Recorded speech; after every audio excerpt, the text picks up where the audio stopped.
Welcome to today's Explainer. I'm so glad you're joining us because today we're tackling something we've literally all faced at some point: handling mistreatment.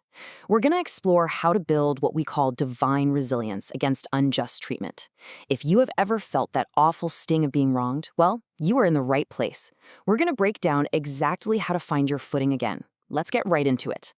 Okay, let's dive into this. How do we react when we are deeply misjudged? I really want you to think about that for a second. When your motives are questioned or you're treated totally unfairly, man, it hits you right in the core, doesn't it? It's just so important we start by validating that exact pain. Because honestly, recognizing that being misjudged is a profoundly difficult human experience.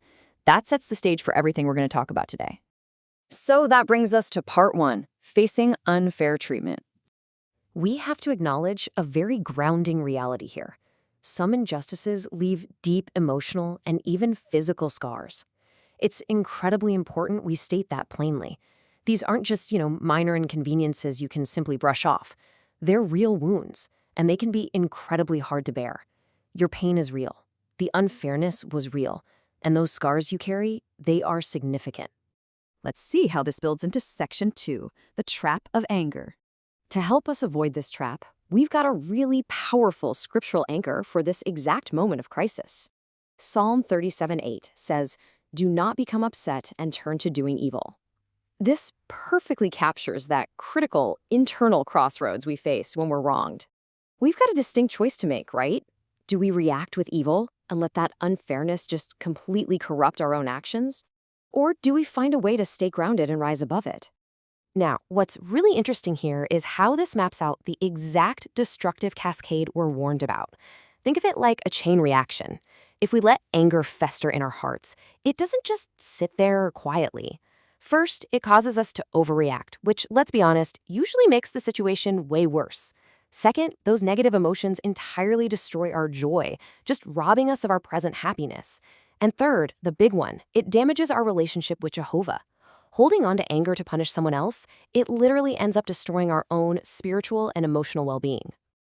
So how in the world do we escape that self-destructive trap? Well, that takes us to Section 3, trusting in divine justice. And this brilliantly illustrates the ultimate choice we face when dealing with injustice. On one side, we have letting anger and resentment fester, which, as we just saw, is a fast track to ruining our joy. But on the other side, we have the alternative: leaving things with Jehovah. This is such a stark contrast. It's the spiritual danger of holding on to pain versus the immense, absolute relief of trusting that God knows the true story, even when everyone else completely misjudges you. So, the crucial point we really need to take away from this is that we must build confidence that Jehovah will ultimately correct matters. Listen, leaving matters in God's hands, that is absolutely not a passive sign of weakness. Actually, scratch that. It's the total opposite. It's the primary, active strategy for keeping resentment from taking root in your heart. It's the very mechanism that lets us endure unfairness without losing our inner peace. When we trust that justice will eventually be served, we don't have to carry the exhausting burden of playing judge and jury ourselves. Now, you might be sitting there thinking, okay, but actually doing this is incredibly hard. And you would be 100% right, which brings us nicely to Section 4, navigating our imperfections. We are given this massive, incredible relief valve here. We will never be able to follow Jesus' example perfectly. Phew! As imperfect humans, we are going to struggle. We're going to feel the bitter sting of injustice, and let's face it, we aren't always going to handle it with perfect grace the very second it happens. This completely normalizes the struggle. It reassures us that perfection, that is absolutely not the expectation here. Building on that, James 3:2 gives us a very realistic reminder. At times, we may do or say things that we later regret.